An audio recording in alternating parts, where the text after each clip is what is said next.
New group of numbers called complex numbers. It's going to help us when we get to the point and we're at a stop and we can't go any further. To figure out what point this is, let's look at this first example. If we solve x squared plus 4 equal to 0 by extracting square roots, by extracting this, we would subtract 4 from both sides. That would give us x squared equal to negative 4. We would square root both sides, and then we wouldn't know what to do with that. You go to your calculator, you enter the square root of negative 4. Well, it says it doesn't work. So what we're going to do is we're going to take this, we're going to say, okay, well, let's just continue with this process. This is x equal to the square root. Let's break apart that 4, because I do know I can work with the 4, but it's that negative 1 that I'm struggling with.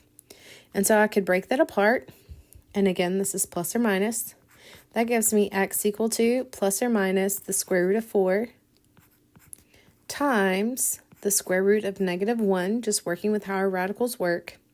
And the reason we would want to do that is we know what 4 does. It's that negative that's causing us problems. So that would give me plus or minus 2. This is where this situation right here we're going to have to now address. What we're going to do is we're going to call that square root of negative 1 I. We're going to give it a name. Because then what's going to happen is we have a substitution now for that negative under that radical. We call that an I. So it gives us a way to finish out this quadratic as x plus or minus 2i. Now, I is very unique. I is our imaginary number. It is not something we can graph on the coordinate system. It is not something that we can get from a calculator. But what it's going to do is anytime we encounter that negative under the square root, we now have a way to finish solving out the problem with all the other pieces. Also, we can say, well, if I is equal to the square root of negative 1, then what is I squared? Well, that's equal to I times I. And let's see, I squared, I is the square root of negative 1 times the square root of negative 1, which is just square root of negative 1. Let's see, that's just 2 of those. So when we're looking at I squared, it actually has a value of negative 1. These imaginary numbers are things that we're going to work with in order to help us finish out a problem. So this box right here, I is equal to negative 1, and I squared equal to negative 1. Those two things are going to carry us through. Now we're going to do more than just deal with the negative. So that's where this section of complex numbers is going to come into play. We're going to take these imaginary numbers and we're going to see how do they work in relation to operations. So let's just look at the complex numbers in standard form. A complex number is going to have the form of A plus BI, where A is your real part and B is your imaginary part. And so first, let's just work with what these imaginary numbers look like and how we can simplify them and make them look in this standard form. And that'll be a couple of questions on your homework as well. 3 plus 2i, check, that's in standard form. If I went to take the number 5, just the real part, and rewrite that in standard form for a complex number, that would be 5 plus 0i. There's no imaginary part to that. Seems kind of trivial, but with operations we have coming up, we might need to do that. Number 3, 6i. We would have 0 plus 6i, so in this case, we only have the imaginary part. Square root of negative 16. This is where we're going to break it apart. We're going to take the square root of 16 times the square root of negative 1. The square root of 16 would give us 4. The square root of negative 1 is I. That's that substitution we're going to have to learn to make. So in standard form, 0 plus 4i. The next part has a real and an imaginary part. So in this case, the negative 5 minus, that's just going to go along for the ride. But that square root of negative 9, that's the square root of 9 times negative 1. So it would give you negative 5 minus 3i. that 3 is coming from the square root of 9. The negative 1 is coming from the I is giving you from that negative 1 underneath. Next one, we would say 4 minus the square root of negative 24. Now we're going to have to go into our prime factorization here and break apart that 24. 24 can be broken into, say, 4 times 6. I can break that 4 apart into 2 times 2. Those are prime. Break apart the 6. That's a 2 and a 3. So if I'm looking at the square root of 24, I'm looking at 2 times 2 times 2 times 3. So this group of 2's could come out front, and that gives me 2 square root of 2 times 3, which is 6. So just the square root of 24 gives me 2 square roots of 6. But this little negative underneath here, we're going to have to put an I. Now typically you're going to see the I placed here because we don't want to accidentally put it behind the square root. But as long as you're careful with not putting that I underneath, like right here, then you can also put it just beside it. And so either of those would be correct. Again, we still have to reduce those radicals when they're not a perfect square. But now, when we get to the stop point of having a negative under that square root, we can finish it out by using I to dictate that that negative was there. Now, this is just putting numbers into standard form of a complex. Let's look at their operations. When we look at adding and subtracting complex numbers, what you're going to do is you're going to add the real parts and add the imaginary parts. So look at this one. It says add 3 minus 4i and 2 plus 5i. So I would say 3 minus 4i plus 2 plus 5i. So I'm going to add the real parts. So I would just say, what is 3 plus 2? That gives me 5. And then I'm going to add these imaginary parts, which would give me plus 1i, or I could just say I. So when you're adding complex numbers, it's just a matter of almost combining like terms. Now subtraction is a little bit trickier. It says subtract 2 plus 5i from 3 minus 4i. Since it says from, I'm going to have to say 3 minus 4i minus 2 plus 5i. In subtraction, the order matters. Now with this one, what I would do is I would just take this negative, distribute it throughout, then just go back to what you're doing with adding. 3 and negative 2 gives me positive 1. Negative 4i, negative 5i gives me negative 9i. So 1 minus 9i would be my solution. So adding and subtracting is not too bad. Just be careful with your subtraction. It's multiplication.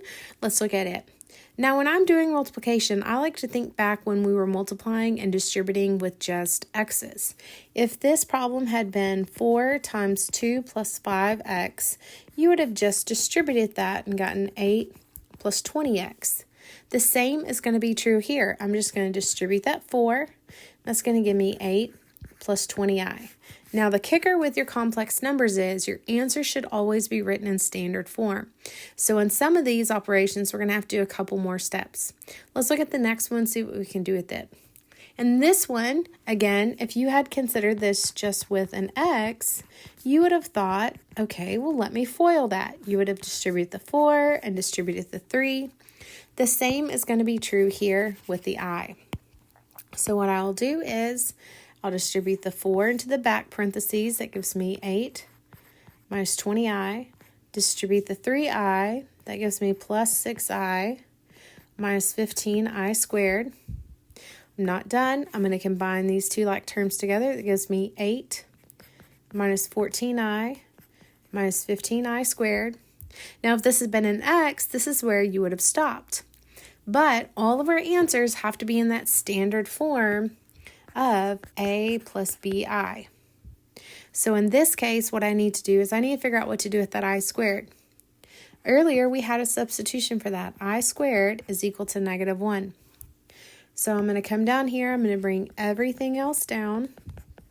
But instead of I squared, I'm now going to plug in negative 1. Then I'll be able to finish these computations. 8 minus 14i plus 15. I can combine these two together. So it gives me 23 minus 14i. And again, you can see that our answer is written in standard form for a complex number. So addition and subtraction, really just combining like terms. Multiplication is very much similar to what you were doing with your x's, but we have to remember if we get an I squared, we have to finish out that problem and substitute in that I squared is equal to -1. Let's look at the last operation. Now, before we go into division, we have to look at something called a conjugate. A conjugate of a complex number is when you have a plus bi and you change the sign on the imaginary part. These two are known as conjugates. Now, knowing what a conjugate is, you'll have some questions on your assignment where you just have to find what its complex conjugate is. And then in other situations, you'll have to use it in division. And so again, let's kind of define that. What is a conjugate? This just means a matter of we are going to change the sign of the imaginary part. So, example 1, multiply 9 plus 2i by its complex conjugate. So first of all, let's figure out what that is. 9 plus 2i, its complex conjugate would be, just change the symbol here, so 9 minus 2i. Now step 2, it wants us to multiply those two together. So let's see what happens when we multiply two complex conjugates together. Please note that the 9 did not change signs. It's still a positive 9. So I'm going to distribute this out. It gives me 81 minus 18i. Distribute again. Plus 18i minus 4i squared. Each time you'll notice we're going to combine like terms. So 81, but in this case, those cancel. Minus 4i squared. And then we're going to remember, I squared equals -1. So I'm going to substitute that in. So it gives me 81 minus 4 times -1.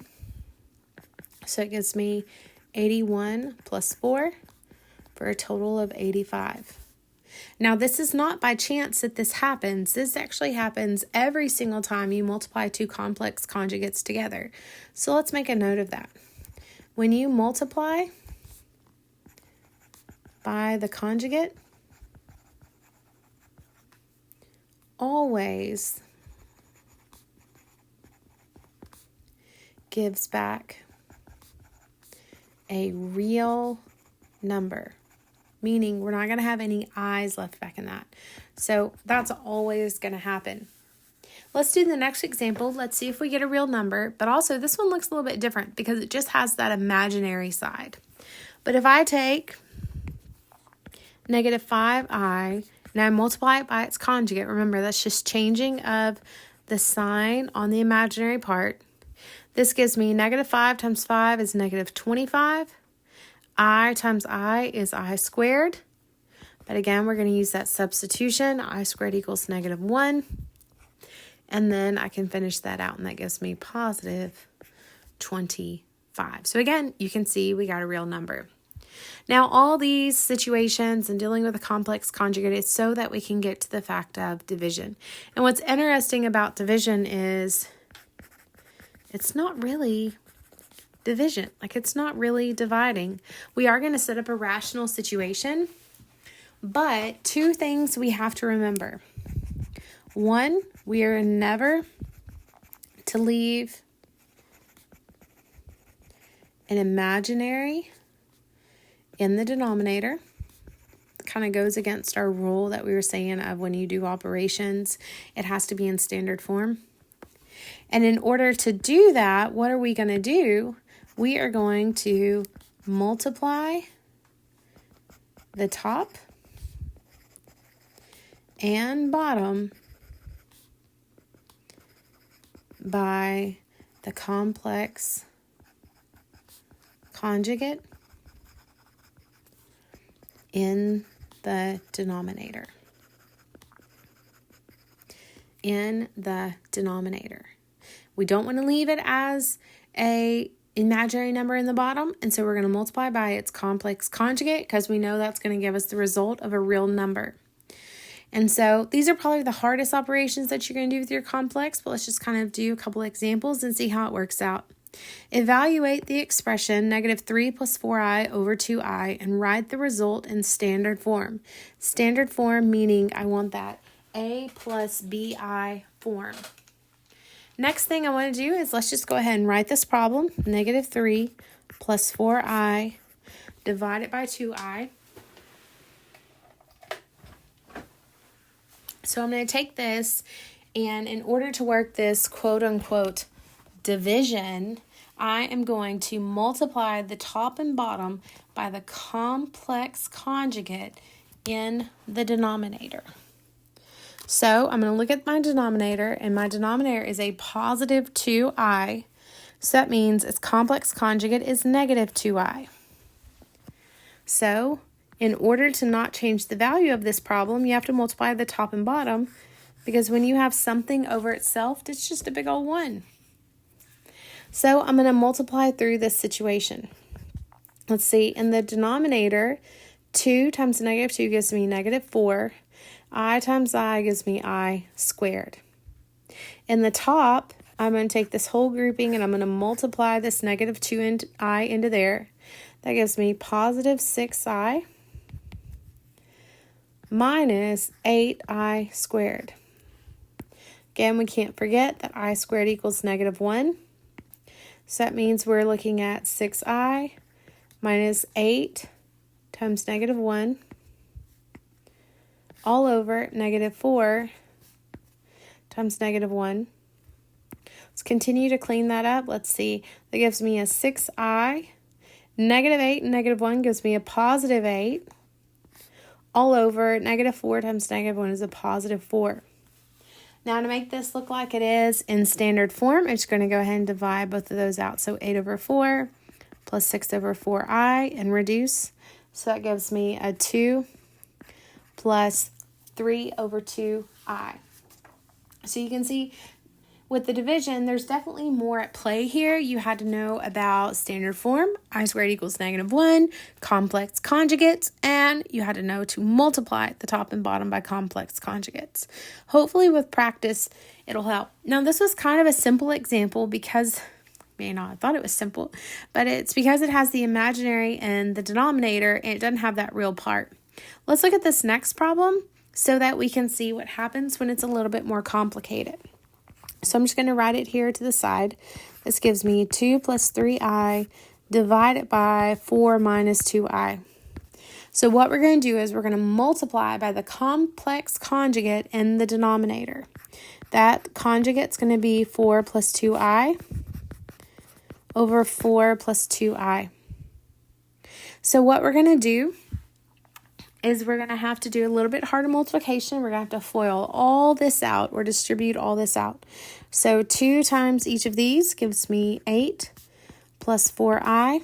Distribute the 3i, that gives me plus 12i plus 6i squared.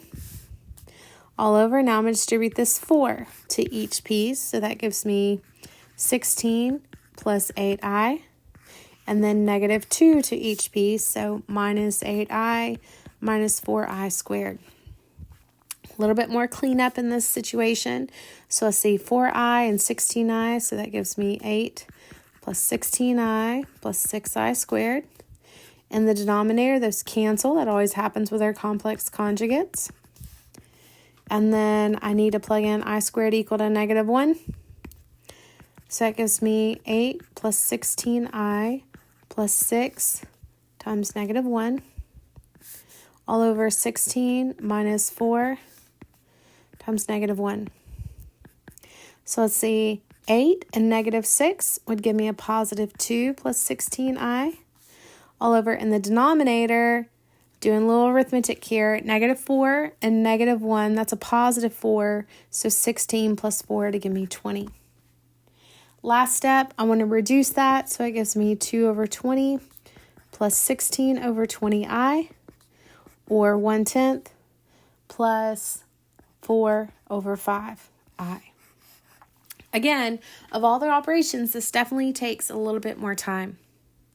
So now that we've played around with all those complex numbers, last example, I want to show you how is this going to really play out and why did we stop what we were doing with quadratics to do this. Let's look at this example. Solve x squared plus 4x plus 5 equal to 0. So in order to solve a quadratic, I get it equal to 0, and then I could factor or quadratic formula. With this one, I don't have a factor that will multiply to give me 5 and add to give me a positive 4. So I'm going to have to go into my quadratic formula. So I'm going to identify my A, B, and C. A is 1, B is 4, C is 5.